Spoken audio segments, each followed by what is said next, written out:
আমি ছয়দলীয় যিটো ঐক্যমঞ্চৰ জৰিয়তে নিৰ্বাচনী কাম কাজ পৰিচালনা কৰাৰ বাবে আমি গড়েশ্বৰত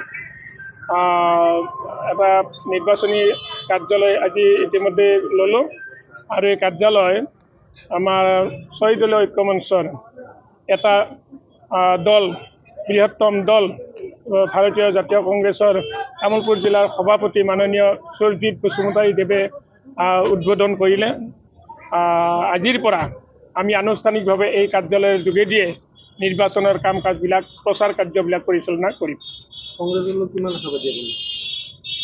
কংগ্ৰেছ দলটো এতিয়া গোটেই অসমতে তেওঁলোকে বৃহৎ দল, গতিকে কংগ্ৰেছ দলক আমি ভৰসাত লৈছোঁ আৰু আহি থকা যি নিৰ্বাচন এই নিৰ্বাচনত যদি সফলতা অৰ্জন কৰে তেতিয়াহ'লে বিশেষকৈ কংগ্ৰেছ দলৰ নেতৃত্বতেই অসমত চৰকাৰ গঠিত হ'ব। আমি আশাবাদী।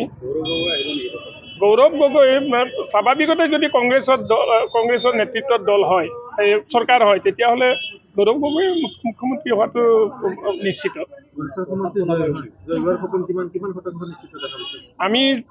আমিতো নিশ্চিত গড়েশ্বৰ সমষ্টিত আমি আমাৰ ছয়দলীয় ঐক্যমঞ্চৰ যি প্ৰাৰ্থী জয়ী হোৱাটো নিশ্চিত বুলিয়ে আমি ভাবিছোঁ। প্ৰচাৰ চলোৱাৰ বাবে আমি ইতিমধ্যে দিছোঁ আৰু গোটেই অঞ্চলতে গোটেই ৰাজ্যখনৰ প্ৰতিটো সমষ্টিতে তেখেতক বিচাৰিছে, তেখেতে যাব।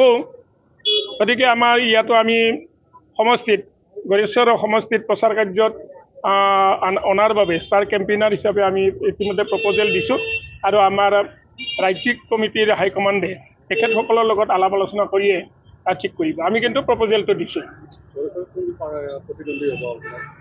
প্ৰতিদ্বন্দ্বী এতিয়াতো ৰাইজে কয় আপোনাৰ প্ৰতিদ্বন্দ্বীয়ে নাই এনেকুৱা এটা হেৰি কৰে, গতিকে দেখা যাক কি হয়।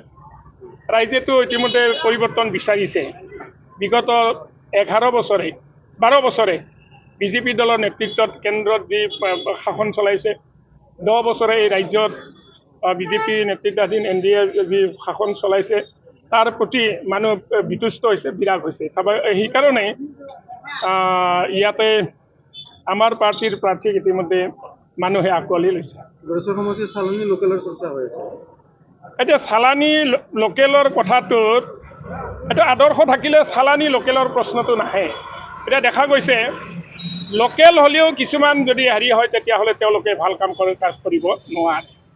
স্বাভাৱিকতে আমাৰ অভিজ্ঞতাৰ ফালৰ পৰাই কোৱা হৈছে যে বিগত সময়ছোৱাত আমি ৰঙিয়া সমষ্টিৰ লগতে একলগ আছিলোঁ। গড়েশ্বৰ অঞ্চলটো গড়েশ্বৰৰ মানে বেতনামৌজাৰ গাঁওবাহা ৰঙিয়া সমষ্টিৰ অন্তৰ্গত আছিল। সেই সময়ত যোৱাবাৰত মানে ভৱেশ কলিতা তেওঁ ৰঙিয়া সমষ্টিৰ বাহিৰৰ লোক আছিল। স্বাভাৱিকতে যেতিয়া ডিলিমিটেশ্যন হোৱাৰ পিছত গড়েশ্বৰ সমষ্টি হোৱাৰ লগে লগে তেওঁ গড়েশ্বৰলৈকে তেওঁ নাহিলেই যোৱা 5টা বছৰত।